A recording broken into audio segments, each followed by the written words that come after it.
In my lowest point, the mantra that kept me going was, things can change at any time.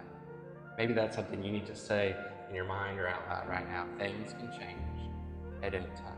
And things did change. They changed in a variety of ways. They don't always change the way you want them to change, but it's a guarantee that things will change and it could happen at any time.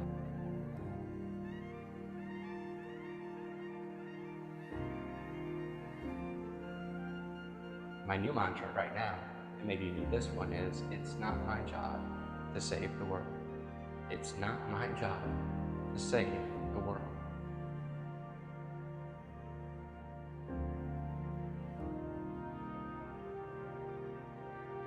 Those expectations tend to grow over time. And so we very seldom take stock of leftover, perhaps expired expectations that are no longer realistic. And so if you're burned out, take stock of, what do I expect of myself? What am I telling myself about what I need to do? I need to think, how I need to live, or whatever it may be. Examine those expectations, and any that are no longer serving you, make a conscious choice to discard. Compare what would be normal and reasonable to your expectations that you still have of yourself. And if there's any expectations you have of yourself that you don't think would be on the other list, maybe it's time to decrease those expectations or even get rid of them altogether. I want you to hear what I have to say.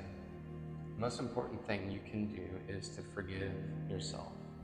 And now I'm not talking about forgiving the situation, the system that may have been broken that led you to that point, but forgiving yourself, because remember, moral distress is when we take or witness an action that violates our own morals and principles and values.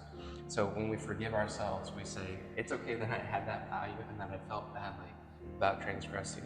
But it also affirms our value. I'm a person who is still worthwhile, worth forgiving, and worth caring for.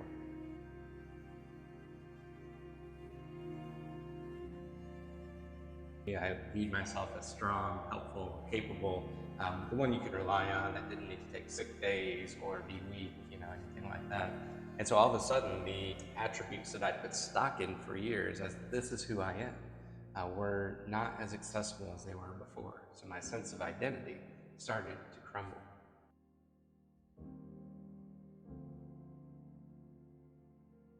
People want to help, people want to make a difference, people who feel as though this is my calling, this is what I'm supposed to do in the world, is help these people. That can increase the intensity level quite significantly.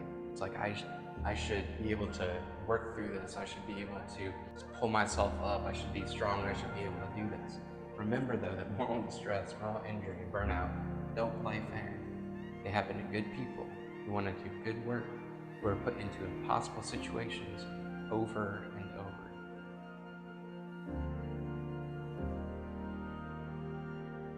Your personal recovery journey has to start in one place. You have to recognize what's going on. You have to get honest. You have to look at yourself carefully or get the counsel of others to help you examine what's going on in your life. Maybe anxiety has crept in without you noticing, or depression or other symptoms. So the first step to your recovery is a self-assessment, realizing that you may be experiencing burnout. It's surprisingly difficult for people to be able to admit that they're struggling, they're burned out. So the first step to recovery is being able to recognize and admit you may have a problem.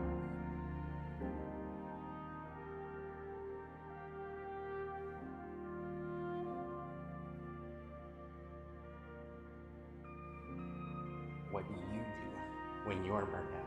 Because I realized that's where I was, and I was in a point of overload, of emotional exhaustion, of not being able to care about my work like I had always cared about it in my career before that.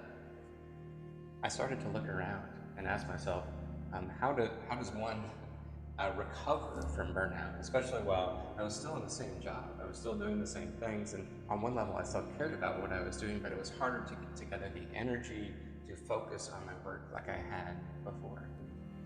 And what I found is there's not that much out there for how do you recover, how do you take on your own personal recovery journey after you've experienced burnout.